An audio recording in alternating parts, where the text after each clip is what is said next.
आइए solution chapter की तरफ चलते हैं अपन। आज मैं सॉल्यूशन चैप्टर को मैं रिवाइज करवा रहा हूं, तो थोड़ा आप मन लगाकर अच्छे से आप इस वीडियो को देखना है ताकि आपको ज्यादा से ज्यादा फायदा हो। तो आइए अपन बात करते हैं सॉल्यूशन चैप्टर की। रिवाइज करवा रहा हूं, उसको अच्छे से देख लेना। सॉल्यूशन पिछले वीडियो के अंदर अपन ने सॉल्यूशन के बारे में पढ़ा था। क्या क्या देखा था अपन ने कि व्हाट इज सॉल्यूशंस क्या होते हैं। बाइनरी सॉल्यूशन की अपन ने बात, how to calculate mass percentage, volume percentage, weight by volume percentage, PPM, molarity, mole fraction, mole. तो इन सभी को मैं रिवाइज करवा रहा हूं ताकि आपको एक आसान हो जाए कि इसको कैसे आपको याद करना है। आइए गाइस अपन स्टार्ट करते हैं वापस सॉल्यूशन सेकेंड चैप्टर को मैं रिवाइज करवा रहा हूं, उसको आप अच्छे से समझना ताकि आपको पूरा का पूरा चैप्टर ये अच्छे से याद हो जाए। पॉइंट लिख रहा हूं ताकि इन सारे की पॉइंट को मैं उठाकर एक एक पॉइंट को मैं अच्छे से वापस एक्सप्लेन कर सकूं। तो देखो सबसे पहले अपन बात करेंगे solution number second, solute, next solvent, next binary solution, next homogeneous mixture. तो इतनी बात करेंगे, फिर मैं आगे कंसंट्रेशन टर्मों पे मैं आता हूं। इसका थोड़ा सा मैं रिवाइज करवा लेता हूं कि सॉल्यूशंस क्या होते हैं, सॉल्यूट क्या होता है, सॉल्वेंट क्या होते हैं, बाइनरी सॉल्यूशन क्यों यहां पर लिखा, और होमोजेनियस मिक्सचर्स क्या होते हैं। तो गाइस इधर देखना आप, जैसे फॉर एग्जांपल एक मीटर के अंदर, ठीक है, मेरे पास कोई भी सॉल्यूशन पड़ा हुआ है, उसको अच्छे से आप समझना। मेरे पास यहां पर एक सॉल्यूशन है, मान लिया मेरे पास जो यहां पर सॉल्यूशन है वो कौन सा सॉल्यूशन पड़ा हुआ है, NaCl का एक्वस सॉल्यूशन, राइट। किसका सॉल्यूशन पड़ा हुआ है मेरे पास, NaCl का aqueous solution, NaCl aqueous solution, ठीक है। तो आप देखो मुझे किसको डिफाइन करना है, सॉल्यूशन को डिफाइन करना है। तो आपको ये याद रखना है कि इस सॉल्यूशन के अंदर कितने कंपोनेंट प्रेजेंट रहते हैं, 2 कंपोनेंट। कितने कंपोनेंट की अभी मैं बात कर रहा हूं, एक कंपोनेंट तो आपके पास कौन सा प्रेजेंट रहेगा, सॉल्यूट, और एक कंपोनेंट कौन सा प्रेजेंट रहेगा आपके पास, सॉल्वेंट। तो गाइस यहां पर देखना सॉल्यूशन की डेफिनेशन निकलकर आपके सामने आएगी कि यहां पर जो 2 कंपोनेंट मिलकर यहां पर एक मिक्सचर बना रहे हैं, सॉल्यूशन बना रहे हैं, उसको अपन ने क्या कह दिया, सॉल्यूशन। मींस यहां पर सॉल्यूट प्लस सॉल्वेंट ये दोनों मिक्स होकर क्या बनाते हैं, यहां पर सॉल्यूशन बनाते हैं। और मैंने आपको पिछली क्लास के अंदर बताया था कि जो सॉल्यूट होता है वो कौन से अमाउंट में प्रेजेंट रहता है, यहां पर बताओ, लेस अमाउंट के अंदर प्रेजेंट रहता है, राइट, ठीक है। और जो सॉल्वेंट होता है वो आपका हाई अमाउंट के अंदर प्रेजेंट रहता है। कहां पर प्रेजेंट रहता है बताओ, high amount, it mean solution के अंदर। जैसे देखो फॉर एग्जांपल यहां पर NaCl, जब मेरे पास, मैं दोनों को अलग कर लेता हूं, ध्यान से इधर समझना। जैसे एक बीकर के अंदर मेरे पास यहां पड़ा हुआ है NaCl और एक दूसरे बीकर के अंदर मेरे पास पड़ा है वाटर, ठीक है, H2O। अब दोनों अलग है। सॉल्यूट जो है वो क्या है, अपने पास NaCl है। इस NaCl को मैं इस वाटर के अंदर क्या कर लूंगा, डिसॉल्व कर लूंगा। तो मान लो मैंने कह दिया कि ये 10 ग्राम है। कितना है मेरे पास NaCl, 10 ग्राम, और ये 19 ग्राम वाटर के अंदर क्या है, डिसॉल्व है, ठीक है। तब मेरा क्या बना, ये 100 ग्राम सॉल्यूशन, 100 ग्राम सॉल्यूशन। तो मैं कह सकता हूं यहां पर जो लेस अमाउंट के अंदर है वो तो मेरा क्या हो जाएगा यहां पर सॉल्यूट, और जो हाई अमाउंट के अंदर है वो मेरा क्या हो गया यहां पर सॉल्वेंट। और जो 100 ग्राम सॉल्यूशन बना किसका, NaCl का एक्वस सॉल्यूशन, उसी को अपन क्या कहेंगे, सॉल्यूशन कहेंगे। अब देखो यहां पर ये तीनों टर्म आपको क्लियर होगी। अब यहां पर जो लिखा है वो आपका लिखा है बाइनरी सॉल्यूशन। देखो बाइनरी सॉल्यूशन मींस क्या होते हैं, यानी कि किसी सॉल्यूशन के अंदर 2 कंपोनेंट आपके पास प्रेजेंट रहेंगे। एक कंपोनेंट तो कौन सा रहेगा आपके पास, सॉल्यूट, और दूसरा कंपोनेंट कौन सा प्रेजेंट रहेगा, सॉल्वेंट। यानी कि दोनों कंपोनेंट होने के कारण इसको अपन ने क्या कह दिया, बाइनरी सॉल्यूशन। अगर मैं टर्सरी सॉल्यूशन की अगर मैं बात करता हूं तो क्या होगा, मोर देन कंपोनेंट्स, यानी कि मान लो 2 सॉल्यूट है मेरे पास और एक सॉल्वेंट है, क्या कहलाएगा आपका, टर्सरी सॉल्यूशन कहलाएगा, ठीक है गाइस। तो इतना आपको समझ में आ गया होगा। अब देखो फोर्थ पॉइंट यहाँ पर इंपॉर्टेंट है, इसको आप अच्छे से समझना, होमोजेनियस मिक्सचर। क्यों ऐसी होमोजेनियस मिक्सचर्स की यहाँ पर बात की, इस सॉल्यूशंस के अंदर जितने भी अपन सॉल्यूशंस देखेंगे वो सारे के सारे कौन से सॉल्यूशन है, होमोजेनियस मिक्सचर है, ठीक है। होमोजेनियस मिक्सचर्स मींस क्या होता है, ध्यान से देखना। अगर यहाँ पर ये जो हमारा सॉल्यूशन है कौन सा है आपके पास, NaCl का, अगर इसको मैं किसी भी पार्ट से, चाहे अप या डाउन, कहीं से भी मैं इसको अगर मैं टेस्ट करता हूं तो क्या बताओ मुझे, यहाँ पे टेस्ट अलग आएगा, यहाँ अलग आएगा, यहाँ अलग आएगा, यहाँ पे अलग आएगा? नहीं गाइस, ऐसा नहीं होगा।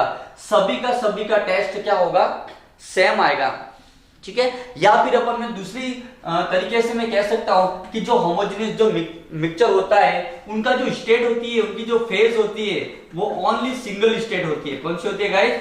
ओनली सिंगल स्टेट होती है। तो होमोजेनियस मिक्सचर्स का मतलब समझ में आ गया। वैसे मैं एक और टॉपिक आपके सामने लेके आ रहा हूं, उसमें आपको सारा क्लियर कर दूंगा, सब बेसिक कांसेप्ट ऑफ केमिस्ट्री। वो वीडियो बहुत जल्दी अपलोड होने वाला है, तो उसमें मैं आपको बता दूंगा कि what is homogeneous mixtures, heterogeneous mixtures. यहां पर इतना अपन डिस्कस नहीं करेंगे, तो आगे चलते हैं। यहां पर इतने पॉइंट आपको क्लियर हो गए होंगे, solution, solute, solvent, binary solution और होमोजेनियस मिक्सचर। अब कुछ बातें आपको यहां पर ध्यान देनी है। देखो, सॉलिड को यहां पर किससे रिप्रेजेंट किया था बताओ? V से। और सॉल्वेंट को किससे रिप्रेजेंट करेंगे अपन? A से। तो गाइस, जितने भी आगे कंसंट्रेशन अपन टर्म पढ़ेंगे, उसमें अगर मैंने B लिखा तब आपको क्या मानना है, वो सॉल्यूट है, और जब A लिखूंगा तब क्या मानना है आपको, वो सॉल्वेंट मानना है। कंसंट्रेशन टर्म की कौन सी कंसंट्रेशन टर्म को आपको अच्छे से समझना है, वो आप ध्यान से इधर देखना कि कौन सी कंसंट्रेशन टर्म। मैं बात करूंगा यहां पर कंसंट्रेशन टर्म की। किसकी बात करेंगे अपन? Concentration term. तो आइए समझते हैं अपन कंसंट्रेशन टर्म। देखो, ये बहुत ही इंपॉर्टेंट है सॉल्यूशन के अंदर। आपको कंसंट्रेशन टर्म आपको अच्छे से समझनी है, ताकि जितने भी न्यूमेरिकल आपके हैं वो इस चैप्टर के अंदर आसानी से सॉल्व हो जाएंगे। देखो, कंसंट्रेशन टर्म, देखो सबसे पहले मैं आपको बात करता हूं कंसंट्रेशन क्या होती है। ध्यान से देखना, कंसंट्रेशन मींस होता है कि किसी सॉल्वेंट के अंदर, ध्यान से सुनना, किसी सॉल्यूशन में, इट मींस सॉल्यूट कितने अमाउंट के अंदर है, वही उस पर डिपेंड करेगा कि उसकी कंसंट्रेशन कितनी है। जैसे मान लो एक वाटर के अंदर मैंने 10 ग्राम क्या ले लिया, NaCl, और एक में लेता हूं मैं 50 ग्राम NaCl, तो बताओ किसकी कंसंट्रेशन यहाँ पर हाई है? 10 ग्राम NaCl सॉल्यूशन की या 15 ग्राम? 15 ग्राम की। मींस कंसंट्रेशन यहाँ पर जो डिपेंड करेगी वो किस पे डिपेंड करेगी? आपकी number of moles of a solute. जितना सॉल्यूट आपका ज्यादा होगा, उतनी ही कंसंट्रेशन क्या होती जाएगी, यहाँ पर हाई होती जाएगी, ठीक है। ये सॉल्यूट के केस में मैंने बताया आपको, ठीक है। आगे देखना कंसंट्रेशन टर्म, कौन कौन सी कंसंट्रेशन टर्म अपन ने चर्चा कर ली थी। तो देखना, सबसे पहले जो मैंने स्टार्ट किया था, एक मैं आपको रिवाइज करवा रहा हूं, ध्यान से देखना। सबसे पहले कौन सी कंसंट्रेशन टर्म को अपन ने यूज किया था? Mass percentage. और इस मास परसेंटेज को किससे डिनोटेट किया था बताओ? W बाय W परसेंटेज, ठीक है। ये एक समझा रहा हूं ताकि उस पे सारा आपका माइंड क्लियर हो जाए। देखो, ध्यान से समझना, इधर एक वापस सॉल्यूशन बना दे रहा हूं ताकि आपको दिक्कत नहीं आए कि कौन सॉल्यूट है और कौन सॉल्वेंट है। यहां पर क्या ले लीजिए बताओ? सॉल्यूशन, ठीक है।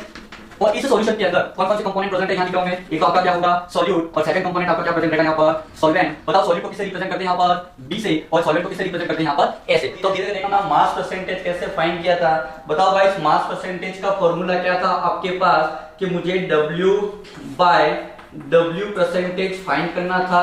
तो अपन ने एक फॉर्मूला लिया था, क्या था बताओ? W बाय W परसेंटेज कैसे फाइंड किया था? मास of solute upon total mass किसका? सॉल्यूशन का, इनटू क्या कर लिया था? 100। तो ये किसका फॉर्मूला निकल कर आ गया आपके सामने बताओ? मास परसेंटेज का, ठीक है। सेकंड की अगर बात करते हैं अपन, वॉल्यूम परसेंटेज। देखो, एक बार मैं फॉर्मूला ही लिख रहा हूं, सारे रिपीट कर रहा हूं। वॉल्यूम परसेंटेज, देखो वॉल्यूम परसेंटेज को अपन कैसे फाइंड करेंगे उसको ध्यान से समझना।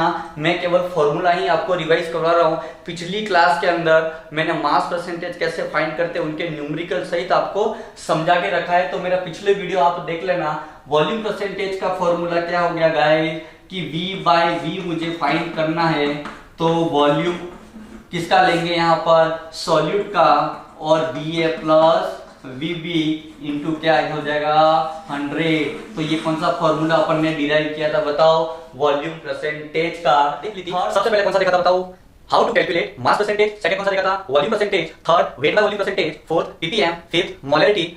6 मोलैरिटी, 7 मोल फ्रैक्शन। तो आइए वो कंसंट्रेशन टर्म के अंदर जो ये 7 जो अपन ने पढ़ लिया है, इनके सारे के सारे मैं फॉर्मूले आपको रिवाइज करवा रहा हूं। तो देखो ध्यान से देखना, मैंने यहाँ पर पहले ऑलरेडी 1 2 3 4 5 6 7 और 8 ब्लॉक बना दिए और उस सारे ब्लॉकों के अंदर मैं एक फॉर्मूला में लिखता जाऊंगा और आपको भी रिवाइज करना है इन सारे फॉर्मूले को। तो देखना, सबसे पहले अपन फॉर्मूले की बात करते हैं।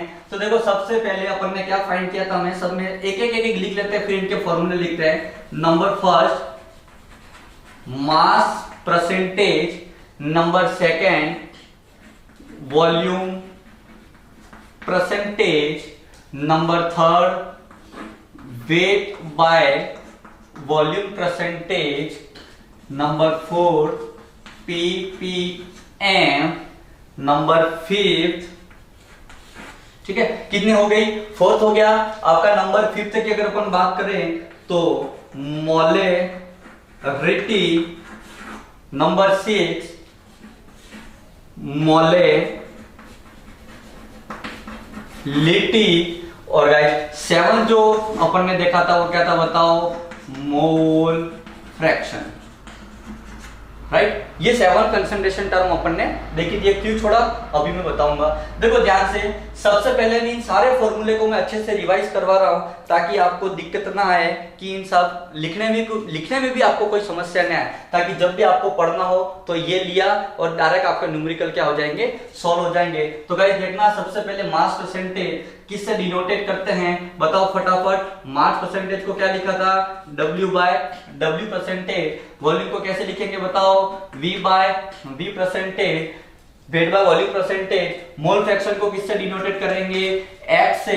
पीपीएम को किससे डिनोटेट करेंगे, यहाँ पर पीपीएम। मोलरिटी को किससे डिनोटेट किया था बताओ, कैपिटल M। और मोलरिटी को किससे डिनोटेट करेंगे अपन, स्मॉल m से। तो चलो आइए इनके फॉर्मूले लिखते हैं, ठीक है। सबसे पहले गाइस W बाय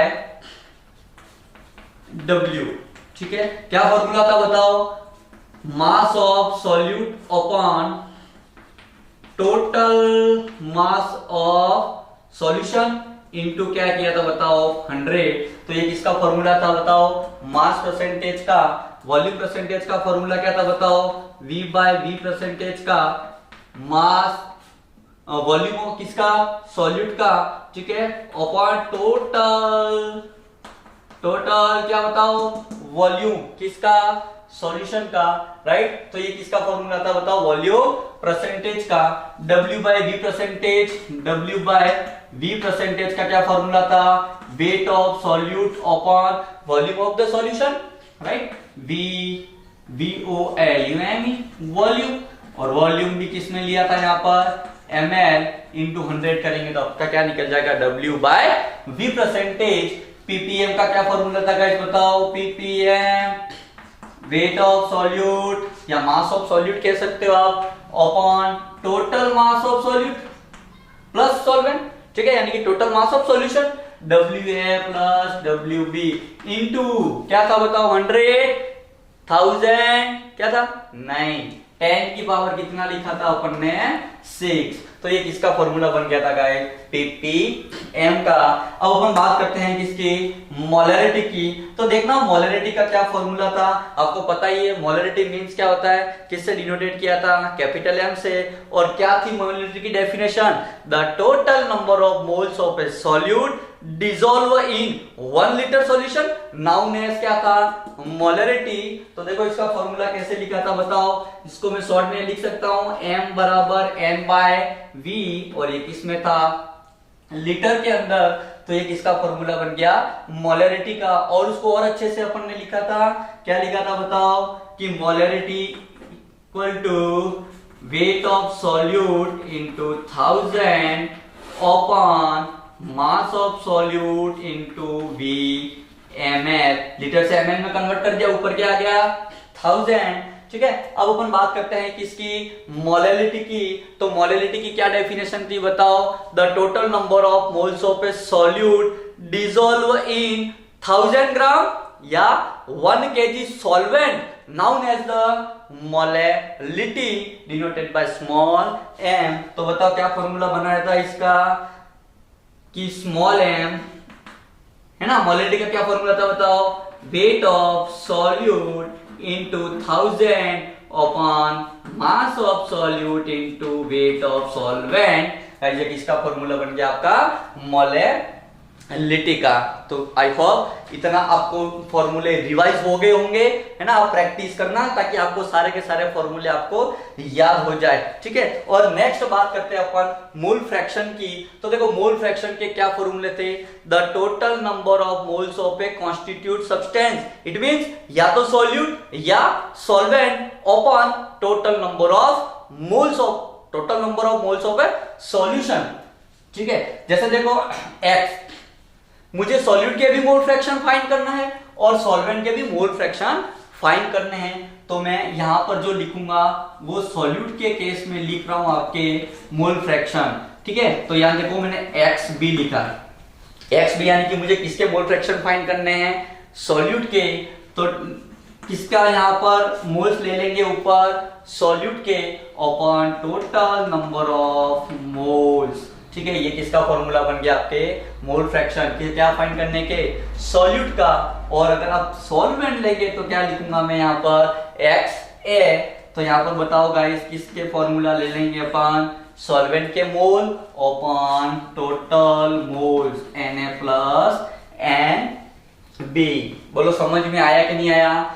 एक और फॉर्मूला आप याद रख लेना, ठीक है। वैसे आप सभी को पता ही है, एक और बॉक्स बना देते हैं, ठीक है। इस बॉक्स में मैं लिख लेता हूं मोल, है ना। मोल से किससे डिनोटेट करते हैं अपन, स्मॉल n से। और n का क्या फॉर्मूला हो गया, weight upon mass, weight upon mass या मास बाय मॉलिक्यूलर मास भी आप कह सकते हो, कोई दिक्कत नहीं। तो बताओ आपको ये 7 फॉर्मूले अच्छे से याद हुए या नहीं, हो गए ना याद। तो कौन कौन से फाइंड किए, इन सारे न्यूमेरिकल को आपको अच्छे से याद करना है। तो मैं आप सभी से यह निवेदन करता हूं कि अभी इस लॉकडाउन के अंदर आप ये अच्छे से तैयारी कर सकते हो।